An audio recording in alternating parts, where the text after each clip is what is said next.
taro ne na mata, mu mata da matasa na ƙungiyar haɗin gwiwa na CEDEAO da ake kira ZEPSFECO na nan region d'Agadez.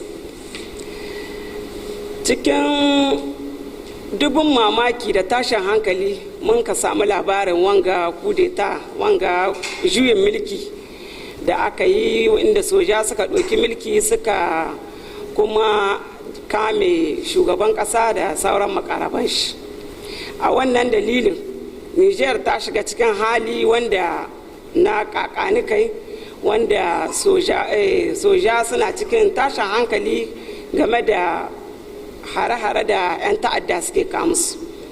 A wannan dalilin ne da a samu a ceto ƙasa daga cikin halin da ta shiga, mu mata da matasa na Espace CEDEAO na nan yankin jihar Agadez muke kira ga duk wa'anda suke da hannu a cikin wannan abin su gaggauta kawo kwanciyar hankali, su maido demokradiyya ta kwanta a cikin ƙasa, kuma a saki shugaban ƙasa da makaraban shi da an ka kama an kare kuma a maida shi bisa ikon shi.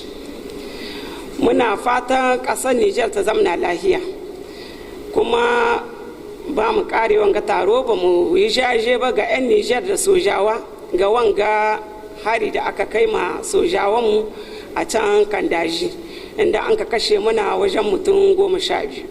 A wannan dalili muka ta'aziyar mu zuwa ga 'yan ƙasa gaba ɗaya da sojawa da fami ɗinsu, kuma muna fatan Allah kawo mu wa'anda sun ka jikita, Allah ka musu lahiya. Muna addu'a Ubangiji Allah ka kwanciyar hankali cikin ƙasanmu, ya taimaki sojawanmu da suke can suna daga cikin hili suna neman mana kwanciyar hankali. Ubangiji Allah ya tsare Niger, ya tsare talakawanmu.